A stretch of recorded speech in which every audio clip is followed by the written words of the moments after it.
Imagínate que viajas en el tiempo 66 millones de años al pasado. Aterrizas en una selva densa, bajo un sol abrasador, rodeado de sonidos extraños. Pájaros no hay, pero sí criaturas gigantescas que caminan, corren, cazan y viven sin saber que su fin está cerca. Este es el Cretácico tardío, el último acto de la era de los dinosaurios. Y aunque no lo creas, era un mundo muy diferente al nuestro. No había hielo en los polos, los bosques llegaban hasta Alaska, y los mares estaban llenos de depredadores monstruosos. Pero sobre todo, la Tierra estaba dominada por los dinosaurios. Y no solo por uno o dos tipos, sino por cientos de especies, cada una más increíble que la otra. ¿Sabías que en esa época ya existían las flores? Bueno, casi. Las plantas con flores, llamadas angiospermas, estaban apareciendo por primera vez y empezaban a competir con los helechos y las cícadas, que llevaban millones de años reinando en los bosques. Esta revolución vegetal cambió por completo los ecosistemas y también la dieta de muchos animales. Ahora imagina esto: en lo alto de la cadena alimenticia, acechando entre los árboles, está el Tyrannosaurus Rex. Pero, ¿sabías que no era el único depredador grande? En Sudamérica, por ejemplo, vivía el Giganotosaurus, quizás incluso más rápido y grande que el Tyrannosaurus Rex.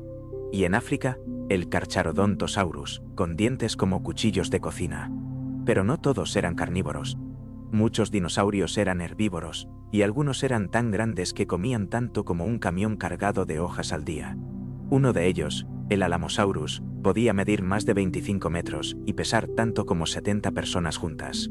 Se movían en manadas enormes, como hacen hoy los elefantes, buscando nuevas zonas para alimentarse. Y luego estaban los blindados. El Ankylosaurus, por ejemplo, era como un tanque con patas. Cubierto de placas óseas y con una cola terminada en un martillo, podía defenderse contra cualquier depredador. Si le dabas una patada, probablemente te romperías el pie. También estaba el Triceratops, con sus 3 cuernos y su gran escama sobre la cabeza. Algunos científicos piensan que estos cuernos no solo servían para luchar contra depredadores, sino también para pelear entre ellos. Algo así como toros prehistóricos. Pero quizás lo más sorprendente de este mundo es que ya existían los pájaros. Sí, los dinosaurios no se extinguieron del todo, porque las aves son dinosaurios. Eran pequeños, veloces, con plumas y alas, y volaban entre los árboles. Especies como Ichthyornis o Hesperornis eran parientes cercanos del Tyrannosaurus Rex, pero con picos llenos de dientes y alas para escapar de los peligros. Además de los dinosaurios, el cielo estaba lleno de reptiles voladores. El Quetzalcoatlus, uno de los más grandes, tenía una envergadura de hasta 10 metros.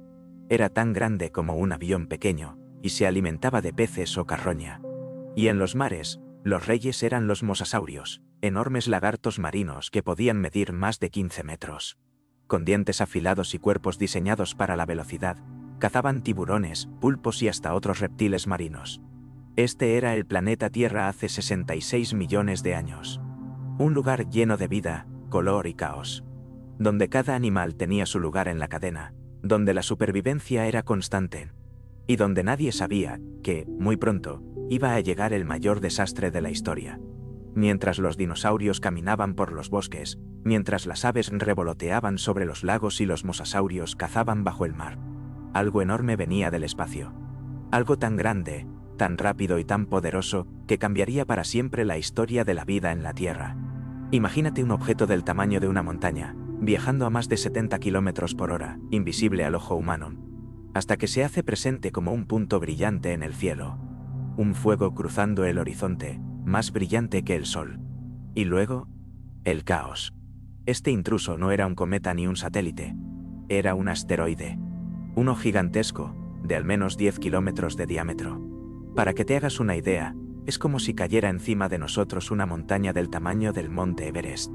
Pero, ¿de dónde vino? Bueno, nadie lo sabe con certeza. Algunos científicos creen que pudo desviarse del cinturón de asteroides, esa zona entre Marte y Júpiter llena de rocas espaciales que giran solas. Otros piensan que quizás fue un cometa que pasaba cerca del Sol por primera vez y se rompió en pedazos. Lo cierto es que ese día, la suerte del planeta cambió para siempre. El asteroide no llegó suave, ni mucho menos. Golpeó la Tierra con una fuerza equivalente a miles de millones de bombas atómicas, explotando al mismo tiempo. Fue tan violento que si hubieras estado allí, habrías sentido el suelo temblar desde miles de kilómetros de distancia. Y el lugar donde impactó no podría haber sido peor. Cayó en lo que hoy es la península de Yucatán, en México. Allí, bajo una capa fina de agua y una gruesa de yeso y caliza, estaba el cráter de Chicxulub. ¿Por qué fue tan malo ese lugar? Porque al impactar, el asteroide vaporizó roca y liberó al aire toneladas de azufre, dióxido de carbono y polvo. Una nube tóxica que iba a envolver al mundo entero. Además, esa zona tenía una capa muy gruesa de yeso, rico en sulfatos. Cuando se quemó, lanzó al cielo una cantidad brutal de partículas que oscurecerían el Sol durante meses. Tal vez años. Este asteroide no solo destruyó el lugar del impacto, iba a matar a casi toda la vida en el planeta. Pero todo esto no fue instantáneo. O al menos, no del todo. En los primeros segundos, sí. Pero en los minutos siguientes, el infierno comenzó a expandirse. Lo que siguió fue una tormenta de fuego. Fragmentos del asteroide y roca terrestre fueron lanzados al espacio y luego volvieron a caer, calentándose al atravesar la atmósfera. Esto hizo que el cielo ardiera como una sartén gigante. El calor radiante fue suficiente como para incendiar bosques enteros, incluso a miles de kilómetros de distancia. La onda de choque del impacto también causó terremotos masivos, algunos de magnitudes que nunca hemos visto en la historia humana. Hubo grietas en la corteza terrestre que llegaron a distancias increíbles. Algunos estudios muestran que incluso en Estados Unidos, a miles de kilómetros, se encontraron huellas de estos movimientos telúricos. Pero eso no fue todo. El océano también reaccionó. El impacto cerca de la costa provocó tsunamis colosales, olas de cientos de metros de altura que arrasaron playas, islas y costas enteras. Restos de estas olas aún se pueden encontrar en sedimentos en Texas y otros puntos del Golfo de México. Este asteroide no vino a saludar. Vino a terminar con un mundo. Y apenas había empezado. El asteroide ya había golpeado. El estruendo fue ensordecedor. Fue como si toda la energía almacenada durante millones de años en una roca espacial se liberara de golpe. Y con ella, el fin de un mundo. En el primer segundo del impacto, el asteroide de 10 kilómetros de diámetro se hundió en la corteza terrestre a una velocidad brutal. La fuerza fue tan grande que la Tierra bajo el punto de choque no tuvo tiempo de resistirse. Simplemente se vaporizó. La temperatura en ese instante superó los 20 grados centígrados, más caliente que la superficie del Sol. Una bola de fuego gigantesca se elevó hacia el cielo, arrasando todo a su paso. En menos de un minuto, el cráter inicial tenía ya varios kilómetros de profundidad y estaba expulsando rocas, polvo y gases a la atmósfera. Este no fue un simple golpe. Fue una explosión de proporciones cósmicas. Se liberó tanta energía que fue equivalente a más de 100 billones de toneladas de TNT. Para comparar, la bomba atómica de Hiroshima liberó apenas 15.000 toneladas de TNT. Esto fue miles de millones de veces peor. A los pocos segundos, el material lanzado al espacio empezó a caer de nuevo. Pero no lo hizo como simples piedras. Al atravesar la atmósfera, se calentaron tanto que se convirtieron en lluvia de fuego, literalmente. Miles de fragmentos incandescentes cayeron por toda la región, encendiendo bosques enteros. Imagina esto, en cuestión de minutos, el cielo dejó de ser azul y se volvió rojo. No por el amanecer, sino por el infierno. Pero no solo hubo calor, también movimiento. El impacto generó un terremoto de magnitud 10 o más en la escala Richter, algo que hoy ni siquiera podemos imaginar. Las ondas sísmicas viajaron por todo el planeta. Algunos estudios muestran que incluso en lugares lejanos, como Montana, hubo deslizamientos de tierra masivos provocados por este terremoto global. Y luego vino el agua. El océano cerca del lugar del impacto reaccionó de inmediato. Se formó una ola gigantesca, alta como un rascacielos, que salió disparada hacia todas direcciones. Esta tsunami inicial llegó a tener olas de más de 100 metros de altura, capaces de borrar islas enteras del mapa. Todo esto pasó en menos de un minuto. Y aún faltaba lo peor. Porque mientras el cráter seguía expandiéndose, el suelo se levantó como si fuera líquido. El centro del impacto se hundió, y luego rebotó, formando una montaña temporal en medio del cráter, antes de colapsar otra vez. Este proceso duró solo unos segundos, pero fue suficiente para crear uno de los hoyos más grandes jamás vistos en la Tierra. Hoy, ese cráter tiene unos 180 kilómetros de ancho, y está enterrado bajo miles de años de sedimentos. Pero en ese momento, era una herida abierta en el planeta. Mientras esto sucedía, los dinosaurios más cercanos al lugar ni siquiera tuvieron tiempo de reaccionar.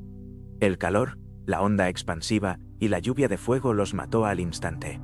Pero para los que estaban más lejos, el horror recién comenzaba. Porque lo peor no fue el impacto, sino lo que vino después. El asteroide ya había golpeado. El primer minuto fue una explosión cósmica, un caos total. Pero ahora, el infierno se expandía por todo el planeta. A los pocos minutos del impacto, el cráter de Chicxulub seguía liberando energía.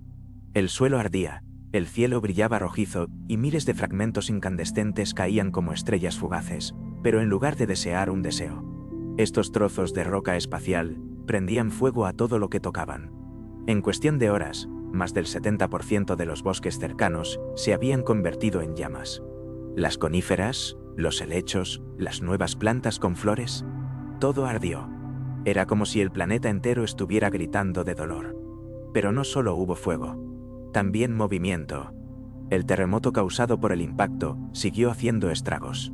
Se sintió en lugares tan lejanos como Montana, a más de 3 kilómetros. Allí, montañas enteras se derrumbaron. Ríos cambiaron su curso. Y bajo tierra, fallas antiguas volvieron a despertar. Y luego llegó el océano. El tsunami más grande de la historia de la Tierra salió disparado desde el Golfo de México hacia todos lados. Ola tras ola, gigantescas, avanzaban sin piedad. En algunas zonas costeras, las aguas subieron hasta 300 metros de altura.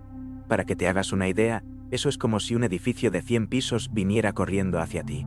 Estudios recientes muestran que este tsunami no solo arrasó playas y manglares, sino que también entró ríos adentro, destruyendo ecosistemas completos.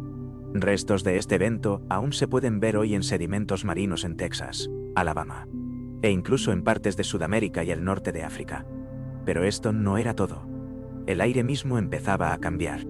La cantidad de polvo, ceniza y gases lanzados a la atmósfera estaba creando una tormenta perfecta. Aunque el asteroide había caído en un punto específico, ya no importaba dónde estabas. Si eras un dinosaurio cerca del impacto, probablemente ya estabas muerto. Pero si estabas a miles de kilómetros, tu reloj también había comenzado a correr. Porque en ese momento, el mundo entero empezaba a oscurecerse. El azufre liberado del yeso del suelo, junto con el polvo de roca pulverizada, comenzaba a elevarse a la atmósfera. Y no se quedaría allí unos días, ni siquiera semanas. Estos materiales iban a quedarse durante meses, tal vez años.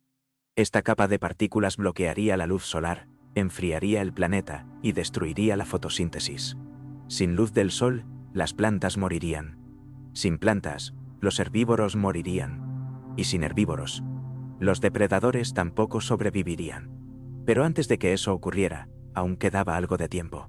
Y algo de vida. Porque aunque parezca increíble, algunos animales lograron sobrevivir a esta primera ola de destrucción. Algunos pájaros, algunos pequeños mamíferos, algunos reptiles. Se escondieron, resistieron el calor, el frío, el fuego. Y esperaron. Pero, ¿qué pasó después? ¿Cómo sobrevivió la vida al colapso global? Imagina un mundo sin sol. Un lugar donde el cielo ya no brilla, donde los días parecen noches y el frío empieza a calar en los huesos. No es una película de terror. Es lo que ocurrió después del impacto del asteroide. El caos inicial había sido brutal. Fuego, terremotos, tsunamis. Pero ahora, el planeta entraba en una fase aún más silenciosa y mortal. Porque lo peor no era lo que pasaba en ese momento, sino lo que estaba por venir. Cuando el asteroide golpeó la Tierra, lanzó al aire millones de toneladas de polvo, cenizas y gases. Pero no cualquier gas, sino azufre, mucho azufre. Y este elemento, junto con el polvo de roca pulverizada, comenzó a elevarse hasta la alta atmósfera, formando una nube tóxica global. Esta nube no se disipó en horas ni en días. Se quedó ahí, envolviendo al planeta durante meses, incluso años, como si alguien hubiera apagado el sol.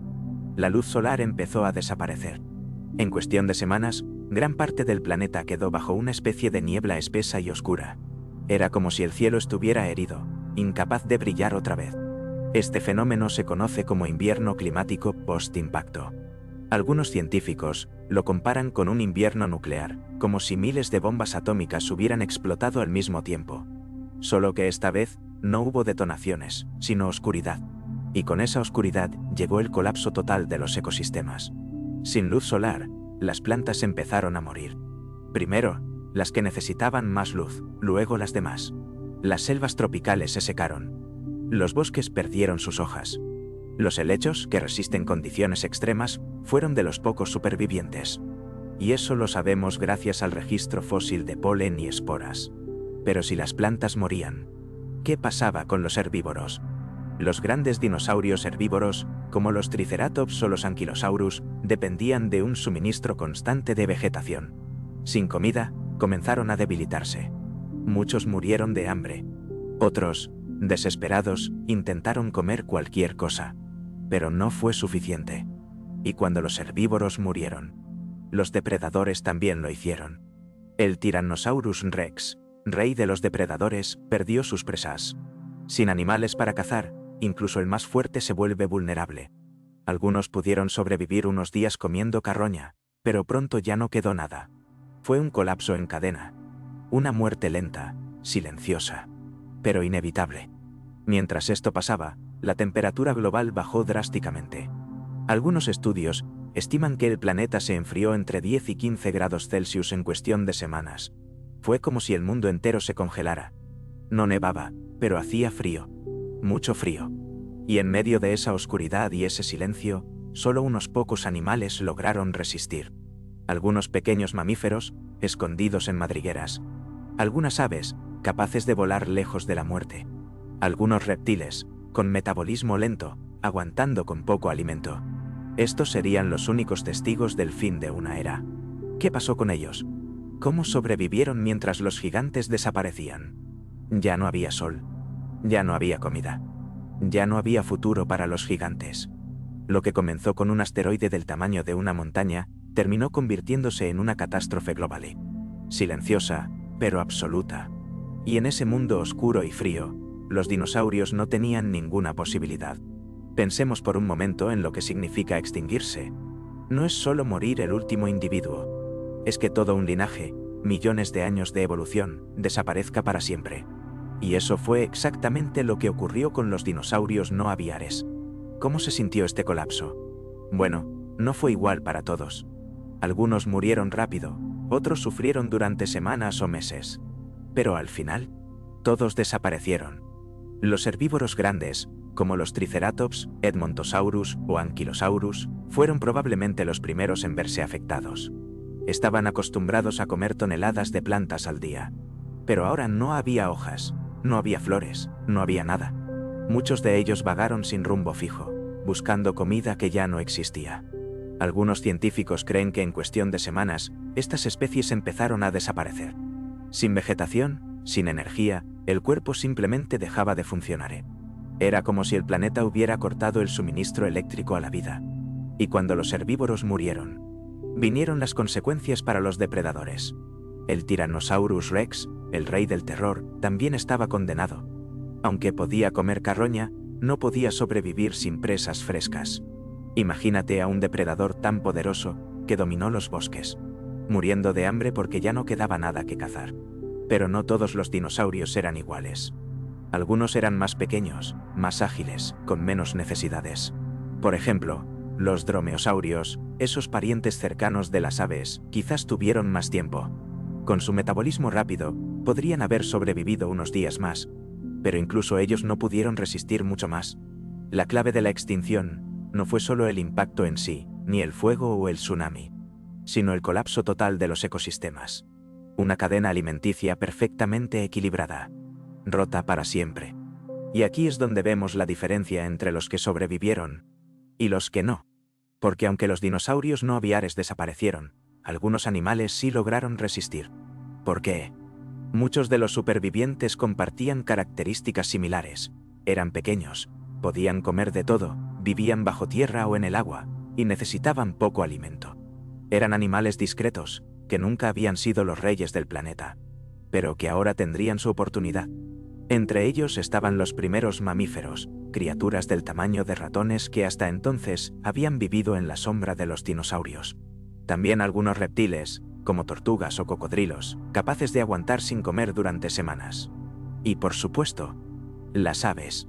Sí, las aves.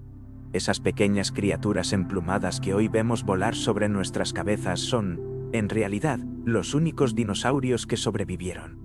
Parientes cercanos de los velociraptores, con cuerpos ligeros, alas y una dieta muy variada. Fueron precisamente estas características las que les permitieron pasar la tormenta. Pero mientras ellas encontraban refugio, los grandes depredadores y herbívoros caían uno tras otro. Este no fue un evento rápido como una explosión.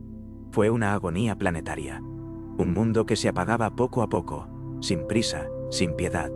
¿Qué pasó después con los pocos que sobrevivieron? ¿Cómo nació un nuevo mundo sin dinosaurios? Cuando el polvo se asentó, cuando el fuego se extinguió y el frío comenzó a dominar el planeta.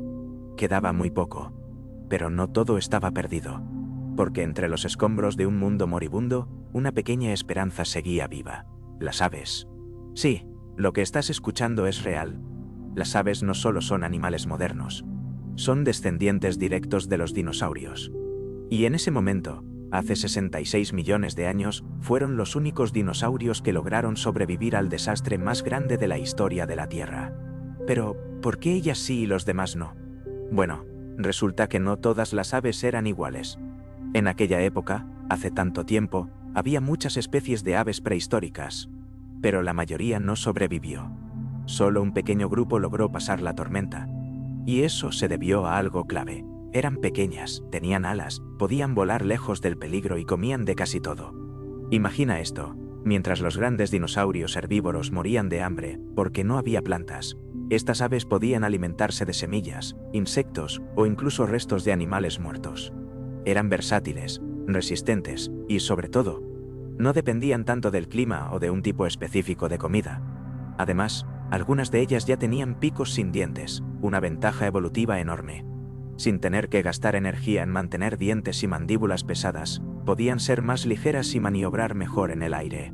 Hoy, todos los pájaros tienen pico por esta razón. También tenían huevos con cáscara resistente, capaces de soportar condiciones extremas.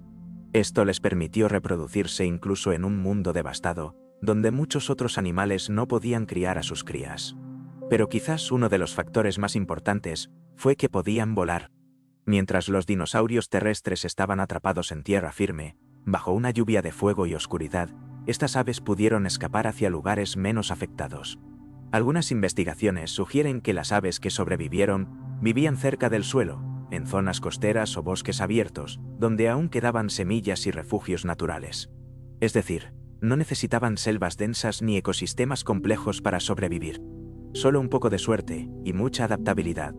De hecho, estudios recientes muestran que antes del impacto del asteroide existían más tipos de aves, incluyendo grupos como los Enantiornites, que eran muy exitosos.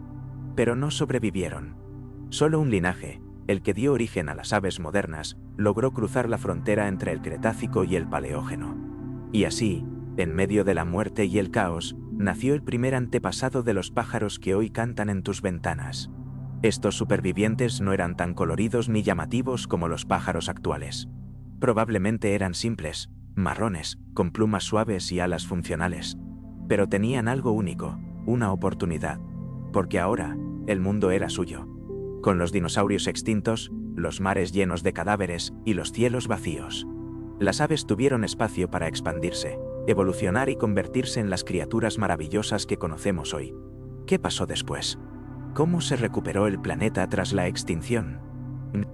Imagínate un planeta silencioso, sin rugidos de depredadores, sin el paso de gigantescos herbívoros, sin sombras volando sobre los bosques. Un mundo vacío, pero no muerto. Pasaron semanas, luego meses. El polvo en la atmósfera empezó a caer poco a poco. La luz del sol, tímida al principio, regresó a la superficie terrestre. Y con ella, también la vida. Este no era el mismo mundo de antes. Era más frío, más oscuro, más hostil.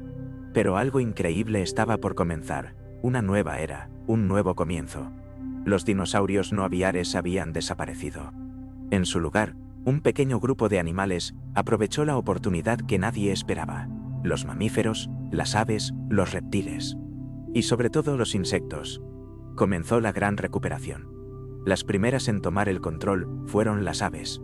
Esos pequeños supervivientes, descendientes directos de los dinosaurios, se expandieron por todos los rincones del planeta. Algunas se quedaron en los bosques, otras volaron hacia los océanos y otras se adaptaron a correr por tierra firme. Con el tiempo, evolucionaron en miles de especies diferentes, desde los colibríes hasta los enormes cóndores que hoy planean sobre las montañas. Pero si alguien aprovechó de verdad esta catástrofe, esos fueron los mamíferos. Hasta ese momento, eran criaturas pequeñas, tímidas, que vivían en la sombra de los dinosaurios. Pero ahora, con los grandes depredadores y herbívoros fuera del camino, tenían espacio, recursos y libertad para crecer. Literalmente. En cuestión de millones de años, un parpadeo en la historia geológica, los mamíferos se diversificaron como nunca antes. Surgieron nuevos depredadores, como los primeros carnívoros parecidos a zorros. Aparecieron herbívoros que ocuparon los nichos dejados por los saurópodos. Y poco a poco, el planeta fue llenándose otra vez de vida. ¿Y qué pasó con los ecosistemas? Al principio, todo era caos. Los bosques estaban quemados, los ríos secos o contaminados de sedimentos, y el clima seguía siendo impredecible. Pero la naturaleza tiene una habilidad asombrosa: se adapta. Las plantas con flores, que apenas empezaban a dominar los paisajes antes del impacto, encontraron el momento perfecto para expandirse. Junto con ellas vinieron los insectos, polinizadores esenciales que también habían sobrevivido. Y con flores e insectos, llegó la comida para los pequeños animales que salían de sus escondites. También los mares comenzaron a recuperarse. Las algas y plancton marino, base de toda la cadena alimenticia, reaparecieron. Luego vinieron los peces, los pulpos, las tortugas. Y con ellos, nuevas criaturas marinas que reemplazaron a los mosasaurios y plesiosaurios. Fue como si el planeta hubiera pulsado el botón de reinicio. Pero hay algo que debemos recordar: esto no fue un milagro. Fue el resultado de millones de años de evolución, de adaptación, de resistencia.